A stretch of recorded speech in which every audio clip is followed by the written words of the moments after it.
scariest thing in the world for a Jehovah's Witness is being disfellowshipped. It did for me. That was the biggest thing that kept me in the organization as long as I was. And being at this point of my awakening, I've realized being disfellowshipped is not that bad. Being disfellowshipped is a blessing, really. It forces you to quickly learn how to recalibrate and survive in this real world we live in, this matrix that we in. It's hard though, especially in the beginning. Oh man, the thought of not going to gatherings anymore, your name being read off the platform, so and so is no longer one of Jehovah's Witnesses. I used to have nightmares about it. I used to wake up like as they announce my name and just be like, oh no, I could never get disfellowship. Man, being disfellowship is not that bad. You get used to it, because here's the reality of it. The organization makes every effort to ensure you stay. That's why they pushed us to witness to unbelievers that were family members, spouses, co-workers, schoolmates, etc. Watchtower wants you to have your whole social structure embedded in its organization. So when you leave that organization, you're not just leaving the organization. You have to leave all these other organizations and social structures that you've built up for yourself, because they all have that Jehovah's Witness label on it.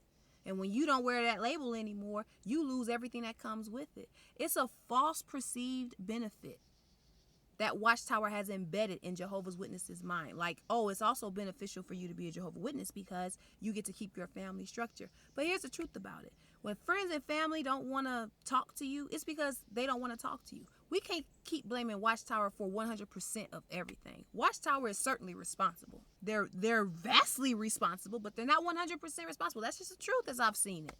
That's my own experience. Take it or leave it. It's still up to your family and friends to decide if they're going to be with you or not.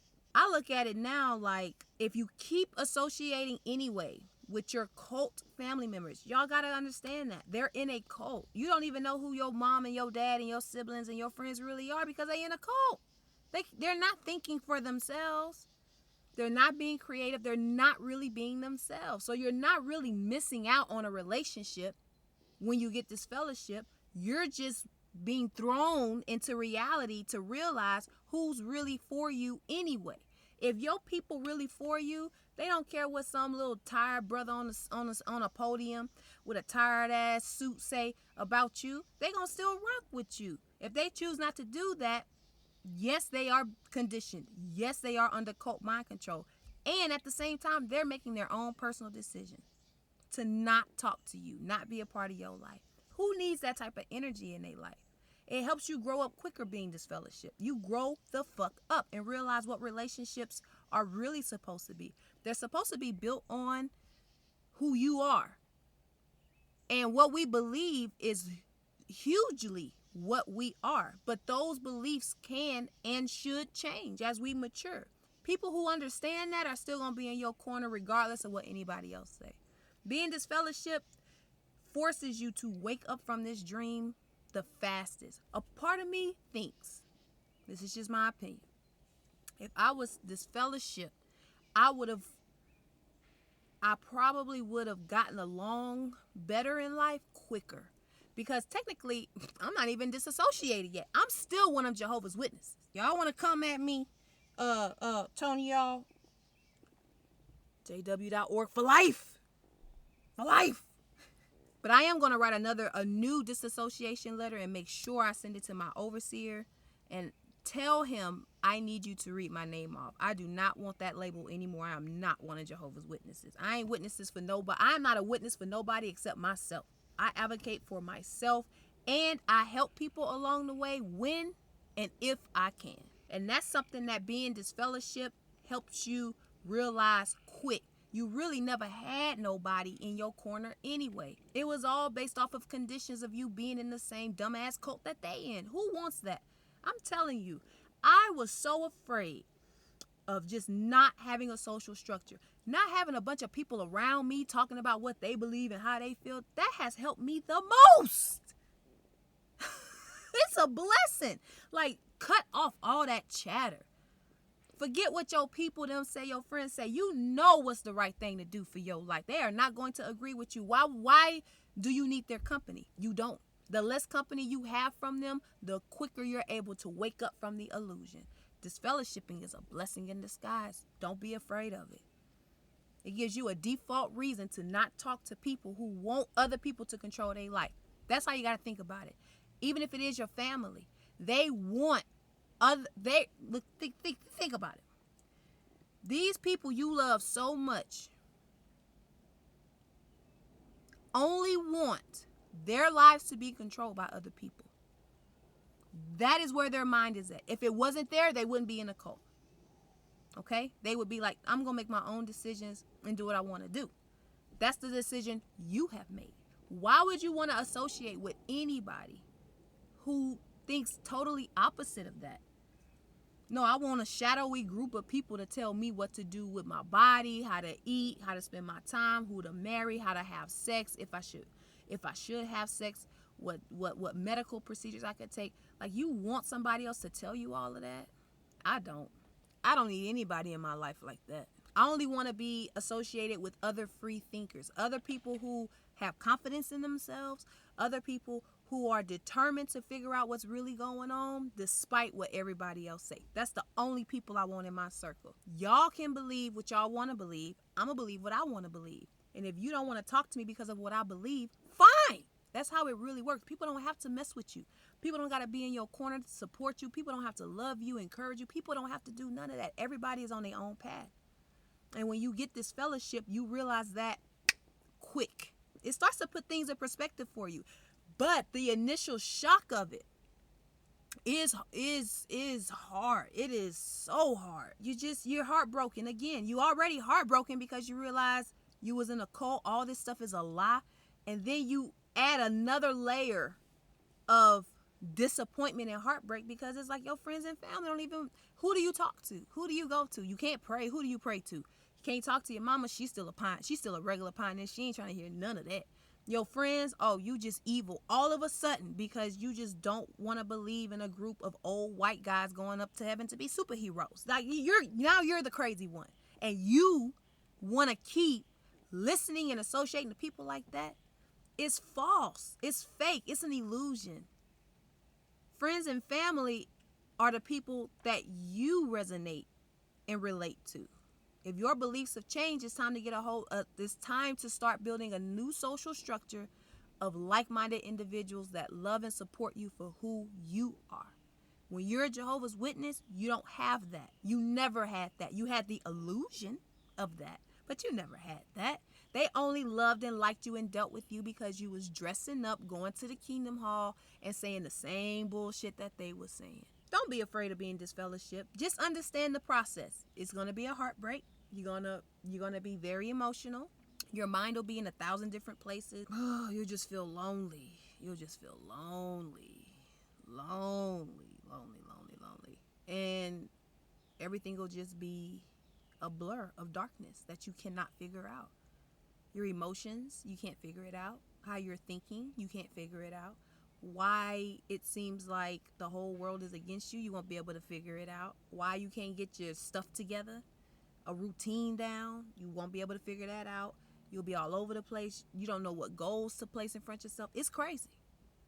It's not made. This process is not built for the faint of heart. You have got to be a tough mother flipper. You got to be a tough mother flipper to go through this process. So shout out to all y'all that are waking up. Shout out to all of y'all that are going through the process, figuring it out. It's not easy. There is nothing about this that's easy. Being disfellowship is like the biggest, scariest, spookiest ass monster in the closet that you can have as a Jehovah's Witness. And it ain't that bad. That's all I'm saying. For me, it was bad in the beginning, but now I like the fact that these type of people are automatically taken out of my life for me. Because if you want to rock with me, you know my number. You know what's up. And if they don't want to rock with you, yes, they're being controlled by Watchtower, but not 100%. There's a small percentage of them that just say, well, I don't want to talk to you anyway. That's how I look at it. That might be wrong or right, but that's how I see it. Disfellowshipping is a one-way speed ticket to realizing it, that you really have to build this life on your terms, how you want it. You got to be loyal to yourself. And anybody that has a problem with that wasn't your friend or family anyway. You'll get through it. I promise you'll get through it, and you will start to appreciate that you don't have to deal with them. It will be like, oh, I'm glad I don't have to hear this shit every day. I'm glad I don't have to get, like you still gonna love your people. But you can love somebody and still say y'all loving you come with a lot of bullshit too that I don't have to necessarily deal with on a daily basis. That's how you start to look at it. You might as well get used to the fact that you got to do this on your own, and that people have done it. It will be okay. You'll get through it. And once you get through it, you'll realize, man, being disfellowship wasn't even that bad. This new level of freedom is way better than them superficial relationships and all the work you have to do to keep up them relationships were. It's way better than all that. That was all just drama, wasted time, wasted emotions, pretending, not being who you are. You've done that enough. That costume you used to have on when you were one of Jehovah's Witnesses, that's the same costume all these other people that love you want you to keep wearing, even though you telling them, man, this costume is uncomfortable. This mask don't fit anymore. You have to grow up and realize, okay, I have to become that thing. And then all the other people who feel the way I feel, my real family and friends, they're going to be attracted to me. They're going to come around me and make themselves known. And it doesn't happen overnight, but it does happen. It does happen. It does happen. I promise you. Don't let that be Watchtower's gun to your head, so to speak. Oh, you don't listen to us, you going to get disfellowship. Well, nigga, pull the trigger. Goddamn water gun, whole motherfucker. Pull the trigger, nigga. I'm going to get a little wet, but I'm going to be all right. Y'all and nobody else going to keep telling me what to do with my life. And y'all don't know me. So how the hell you know what's right for me? You don't even know my name. That's some nonsense. And y'all gonna be what?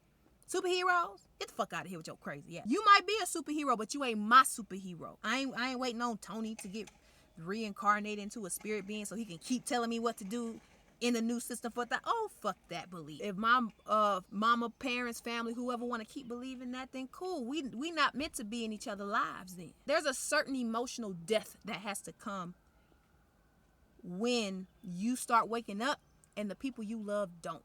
That's why I'm saying disfellowshipping is a blessing in disguise, because being disfellowship throws you in that fire. Now you got to realize it for sure, for yourself, for the first time. And that is some of the scariest moments you'll ever have in your life. If you can hold on, and you can, and you will. If you can just hold on and get to the other side, you realize how silly you've been. And you will be okay. I'm going to leave it at that, because I really do need to go get my workout in. My weight been all over the place. It's been some crazy stuff going on. I'll make another video about that. Past few, especially this year and late last year, I don't know what's been going on with my body, but it has been some changes, boy. It's been some changes. I'll talk about it later. But anyway, to all the rest of you guys, keep your head up. March forward. Believe in yourself. That may be hard to do because you ain't never really believed in yourself like this, but you're going to have to. You're going to have to just be like, I'm that girl. You're just going to have to realize. I'm sorry, I got distracted. You're going to have to realize that you can do it. And you really can.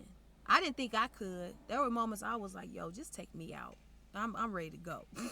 This is some bullshit. But it's only bullshit until it's not. Then it's a blessing, it's a reward. It's like, oh, okay, cool. I can do this. Yeah, it's not the easiest process, but I can make it. It's starting to rain. Let me go ahead and get out of here. Of course, it would be raining on Juneteenth. What is it, Juneteenth? It would be raining today when it's finally a federal holiday and niggas can't even go celebrate it because it's going to be raining all weekend. Conspiracy or coincidence? I don't know. I'm just saying. Anyway, peace.